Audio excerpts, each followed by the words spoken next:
নমস্কার, কেমন আছো সবাই? আমি নমিতা, আমার একটা নতুন ব্লগে সবাইকে স্বাগতম। আমাকে একটা কমেন্ট করেছিল আমার দিদিভাই যে তোমার মতন বিছানার চাদরটা আর কি, তা আমারও সেম আছে, কিন্তু আমার পিলো কভার আছে, তোমার কি পিলো কভার নেই? পিলো কভার আমারও আছে দিদিভাই, কিন্তু পিলো কভারটা আমি দিই না আর কি। তোমার চাদরটা কেমন আমি ঠিক জানি না, কিন্তু আমার চাদরটা কিন্তু সুতি না। তো কিন্তু যেহেতু পার্টি দেওয়া হয়, তো তার জন্য কিন্তু চাদরটা মানে পাতি আর কি, কিন্তু পিলো কভারগুলো কিন্তু দিই না, সুতি না হওয়াতে বর মাথায় দিতে চায় না আর কি, যেহেতু গরম, একে তো গরম, গরম না হলেও মাথায় দিতে চায় না, ওই জন্য পিলো কভারগুলো আমি ব্যবহার করি না আর কি, মানে যেহেতু সুতি না আর কি। যাই হোক, সকাল সকাল ব্লগটা শুরু করলাম, আশা করি তোমাদের খুব ভালো লাগবে। আর বিছনা টিছনা তুলে তারপর দেখো একটু চা নিয়ে বসেছি, তখনই কিন্তু একটা ফোন এসছে, তো সঙ্গে সঙ্গে উঠেও গেলাম অফ ক্যামেরায়। চা খাওয়াটাও শেষ করলাম, এখনই ফোন আসছে, ফোনটা রিসিভ করে তারপর চা খাওয়াটাও শেষ করলাম। আর আজকে ভিডিওটা কিন্তু অনেকটা লেটে যাচ্ছে, কেননা সকাল থেকে নেটের সমস্যা, কালকে ভিডিওটা আপলোড করতে পারিনি নেটের সমস্যার জন্য। তো ভয়েসটা একবার কালকে দিয়েছিলাম, আজকে আবার দিয়েছি, এখন আবার দিচ্ছি, কেননা অনেকটা লেট হয়ে গেছে। তো তার জন্য আর কি বলার জন্যে যে অনেকটা লেট হয়ে গেছে আমার নেটের সমস্যার জন্য, এই কথাটা তখন তো বলিনি, এই কথাটাই বলার জন্য। আর এখানে দেখো অনেকগুলো, মানে এটা তো আগেও দেখিয়েছিলাম যে আমার গুপ্তধনগুলো কোথায় রাখি, একবার ভিডিও একটা করেছিলাম। তো অনেকে তো নতুন আছো, তো তাদের জন্য দেখানো আর কি। দেখো আমরা সবাই রাখি, আমি কিন্তু ব্যাগটা যেহেতু আমার ভালো ব্যাগ, তো এটা লাগে না আর কি, তার জন্য কিন্তু সব কৌটোগুলো ধুয়ে পরিষ্কার করে মুছে আমি গুছিয়ে রেখে দিই, যাতে আমার মানে কাজে লাগে আর কি, যখন সময় হয় তখন আমি ব্যবহার করতে পারি। তো এখন আমার লাগবে, তার জন্য দুটো বার করে নিচ্ছি। আর এখানে কিন্তু প্রচুর আওয়াজ হচ্ছে, যেহেতু এখানে রাতেবেলাও বাড়ির কাজ চলছে। আর এখানে দেখো গাছের আম আজকে প্রথম পড়লো আর কি, পাকা আম, মানে খেতে কিন্তু ভালো হয়, কিন্তু সাইজে ছোট হয়। আর এইবারের সাইজে একেবারে ছোট হয়েছে, জানি না কেন, কিন্তু এখনও পাকা আম এখনও খাওয়া হয়নি, কাঁচা আম প্রচুর খেয়েছি, একেবারে ছোট ছোট আম তো প্রচুর পড়ে গেছিলো। আর এখানে দেখো স্নান করে চলে এলাম, ঠাকুরের কাপড়গুলো মানে বেশ কিছুদিন ধরে ছিল আর কি, ধোয়া হচ্ছিল না, তো আজকে ধুয়ে দিলাম, ধুয়ে একবারে নিচে চলে যাব। আর নিচে যখনই নিচে গেছি, তো টিফিন মানে বসাবো, তখনই কিন্তু একটা সমস্যা হয়ে গেছে। নতুন সিলিন্ডারটা শেষ হয়ে গেছিলো, নতুন সিলিন্ডারটা যখন লাগাই না তখন মানে সিলিন্ডারটা লিক করছিল, আর আমি তো বুঝতে পারিনি, কিন্তু গ্যাসটা দিয়ে তখনই ধাউ ধাউ করে একটা মানে হয়ে গেছে আর কি। তো যাই হোক, সঙ্গে সঙ্গে তো সিলিন্ডারটা অফ করে দিয়েছে, মানে অনেক বড় বিপদ থেকে বেঁচে গেছি আর কি, মানে অনেক বড় বিপদ হতে পারতো।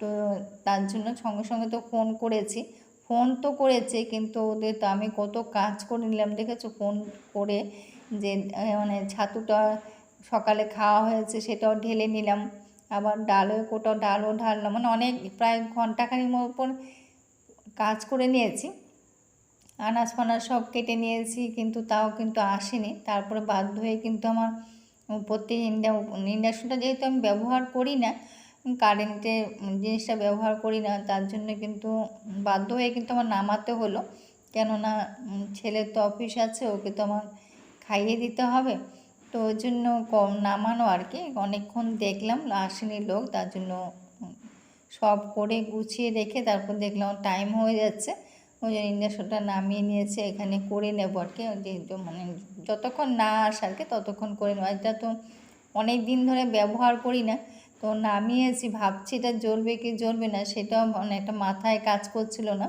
তো এটা নিয়ে সকাল থেকে বলছিলাম যে ও কাজ করবে কি করবে না, অনেক দিন আমি ব্যবহার করিনি, তো কিন্তু এখন তো আমার না মানে দেখতেই হবে এটা হবে কি হবে না। তো ঠাকুরের আশীর্বাদে কিন্তু এটা মানে ব্যবহার করতে পেরেছি, মানে মানে কাজ করেছে, এটা একটা বড় আনন্দ ছিল, না হলে তো একটা বড় অসুবিধা হয়ে যেত। যাই হোক, ছেলেকে নাহলে না খেয়ে যেতে হতো আর কি। তো যেটা, তো ওর জন্য আজকে ভাত ভাজা করে নিয়েছি, তো ভাত ভাজা করে তো ভাত ভাজা যখনই বসিয়েছি তখনই কিন্তু লোকটা চলে এসছে আর কি, তারপরে রান্নাটা ওখানে করতে পেরেছি। এখানে একটু গাজর আর বরবটির সিম ভেজে ডিমটাও একটা ভেজে দিয়েছি, আর ভাতগুলো দিয়ে দিলাম আর কি, ওই ভাজা ভাত যেটা বলা হয় সেটাই করে নিলাম। তো দেখো তখনই লোকটা এসে, লোকটা এসে কিন্তু মানে যে ডেলিভারি দিয়ে যায় না তারই ভুল, মানে সে খুলে আমাকে কিন্তু খুলে দেখিয়ে গেছে, কিন্তু খুলে যখন সে দেখেছে সেই মানে আমরা তো বুঝতে পারবো না, সে তো তাকে বারবার ফোন করছে, সে কিন্তু ফোন তুলছিল না, পরে অনেক পরে তুলেছে আর কি। যাই হোক, সে কিন্তু দেখে মানে ও দেখা উচিত, মানে ও জানবে আর কি ভিতরে যে ওয়াশারটা নেই। লোকটা তাই বলছিল যে ও আপনারা বুঝতে পারবেন না ভিতরে ওয়াশার নেই, কিন্তু ও যে ডেলিভারি দিয়েছে সে তো বুঝবে যে ভিতরে ওয়াশার নেই, অনেক বড় বিপদ হতে পারতো। আমি আমি তো না দেখে, যেহেতু ছেলের অফিস আছে ওই তাড়া করে কিন্তু চট করে জ্বালিয়ে দিয়েছিলাম, তার জন্য কিন্তু বড় একটা বিপদ হতে পারতো। সঙ্গে সঙ্গে যেহেতু আমি অফ করে দিয়েছি, আর এদিকে দেখো আয়রন করার কিছু কাপড় ছিল সেটাও দিয়ে গেছে আর কি। আর এখানে দেখো একটু নিরামিষ তরকারি বসিয়েছিলাম, একটু অনেক রকম সবজি আছে, আলু, পটল, বরবটি, সিম, তারপরে মিষ্টি কুমড়ো, আরও কী কী আছে, যাই হোক এখন মনে পড়ছে না, তো সেটা নিরামিষ তরকারি করে নিলাম। আর এখানে বাড়ি কাজ চলছে, তো আওয়াজ কিন্তু হচ্ছে, হয়তো তোমাদের একটু অসুবিধা হতে পারে, প্লিজ একটু মানিয়ে নিও। আর এখানে মাংস এনেছিল, তার জন্য কিন্তু অনেকটা দেরিও হয়ে গেছে। আর মাংস তো এগুলো সব কষিয়ে এখন জলটা দিয়ে দিলাম, কষানো হয়ে গেছে, তো এখন গরম জলটা দিয়ে দিয়েছি আর কি। তো মাংসটা বসিয়ে আমি একটা কিছু রান্না এইভাবে না মানে বসিয়ে, একটা রান্না বসিয়ে কিছু কাজ করি, আবার আরেকটা রান্না বসিয়ে আরেকটা কাজ করি, এইভাবেই করি আর কি, যাতে একসাথে সবগুলো হয়ে যায়, তাহলে চাপ থাকে না, একটার সঙ্গে আরেকটা করতে পারি আর কি, এইভাবেই সবসময় করি।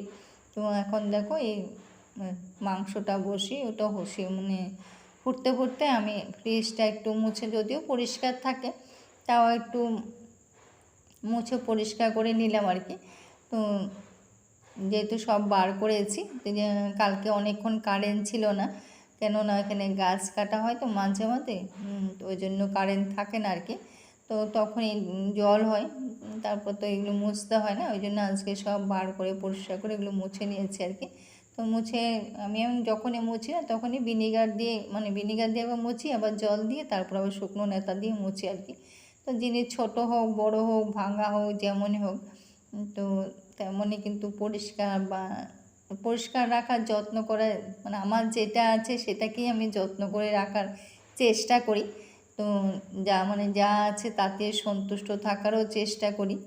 তো এখন দেখো গুছিয়েও নিয়েছি, গুছিয়ে ডিমটাও ধুয়েছিলাম, সেটাও জলটা ঝরে গেছে, সেটাও ডিমটাও সাজিয়ে নিলাম। আর এখানে দেখো এটা সজনে গাছের পাতা, তো পাতাগুলো কিন্তু আমি ধুয়ে রেখেছিলাম, এগুলো জলটা ঝরে গেছে, এখন এক জায়গায় মানে ছড়িয়ে রাখবো যাতে শুকিয়ে যায়। তো সজনে গাছের পাতা কিন্তু যেমন ডাঁটাও খাওয়া উপকারী, পাতাও কিন্তু খাওয়া উপকারী, এটাকে যখন শুকিয়ে যাবে না তখন পাউডার করে এটা খাই আর কি। তো বড়ি খাই, তো ওই জন্য করে রাখি, যখন শেষ হয় আবার করি। তো এটা এখন এক জায়গায়, এটা রোদে দিই না, ঘরের ভিতরে শুকায়, তো শুকিয়ে যায়। আগে একবার করেছিলাম তখনও শুকিয়ে গেছিলো, এখনও শুকিয়ে যাবে, তো এইভাবে রাখলাম আর কি। এখন এদিকে দেখো মাংসটাও কিন্তু আমার হয়ে গেছে, তো এইভাবে করি আর কি, একটা রান্না বসে একটা কাজ করি একসাথে, তাহলে দুটোই হয়ে যায়। হয়তো আমরা সবাই করি এভাবে, নাহলে তো সারাদিনেও কাজ শেষ করা যাবে, যদিও কাজ সারাদিনেও কিন্তু যত দিন যাচ্ছে তত যেন কাজ বেড়েই যাচ্ছে, কাজ কিন্তু কমে আর না। এটা মানে এখন এটা বুঝি, মানে যত বয়স বাড়ছে না তত কাজও যেন বেড়ে যাচ্ছে, কাজ কিন্তু কিছুতেই কমাতে আমি আর পারছি না।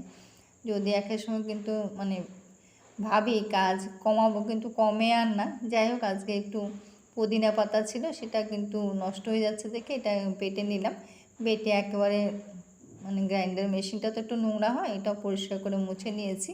মুছে খাওয়া দাওয়া শেষ করে মনটা যেহেতু খুব অস্থির ছিল, সারাদিনে একটা মনটা খুব খারাপ থাকলে না তখনই কিন্তু তখনই কিন্তু এখানে যাই আর কি, সব পরিষ্কার করে খাওয়া দাওয়া শেষ করে তখনই আমি এখানে যাই। এই ফুলগুলো দেখলে কিন্তু মন ভরে যায়, হয়তো সবারই মন ভরে যায়, পদ্ম সবার মানে ফুল মাত্রে সবার মন ভরে যায়। তো এটা মন খুশি রাখার কিন্তু জায়গা, যেহেতু আজকে সারাদিনে এতটা মন খারাপ ছিল, মানে কি একটা যে দিন কাটিয়েছি না, সেটা যেহেতু দেখাতে পারিনি সেটা বলে আর বোঝাতে পারবো না, যদি দেখাতে পারতাম তাহলে হয়তো সেটা ভিডিও করার তখন মানসিকতা থাকেও না, হয়তো কাউরেই থাকবে না, জানি না থাকবে কি না, আমার তো ছিল না। তো যাই হোক, অনেক বড় মানে বিপদ থেকে মানে রক্ষে পেয়েছি। তো সেটাই কিন্তু সবারই উচিত সিলিন্ডারটা দেখে নেওয়া। যদি আমরা তা বুঝি না, কিন্তু ওদের তো এটা বলে দেওয়াটা উচিত, ওরা যারা ডেলিভারি দেয় তাদের কিন্তু দেখে দেওয়া উচিত। এটা কিন্তু কত রকম বিপদ হতে পারতো আজকে, তাই না বলো? তো যাই হোক, পদ্ম কিন্তু একটা মানে জায়গা বাকি নেই, মানে কড়ি কিন্তু প্রচুর এসছে। পদ্ম এখন সাদা পিঙ্ক দুটোই ফুটেছে, বেশ ভালো লাগছে দেখেও, কিন্তু মন ভরে যাচ্ছে। এই একটা জিনিসই দেখে মন ভরে যায়। তো যাই হোক, এখানে আসলে কিন্তু মনটাই ভালো হয়ে যায়। যতই মন খারাপ থাকুক না কেন, তো ততই কিন্তু মনটাই ভালো হয়ে যায় কিন্তু এই ফুলগুলো দেখলে। তো সবার খুব সুন্দর সুন্দর ছাদ বাগান দেখি না, বেশ ভালো লাগে। আমার কিন্তু খুব ভালো লাগে ছাদ বাগান দেখতে, বেশ আনন্দ লাগে। যাই আজকে ব্লগটা এখানে শেষ করলাম।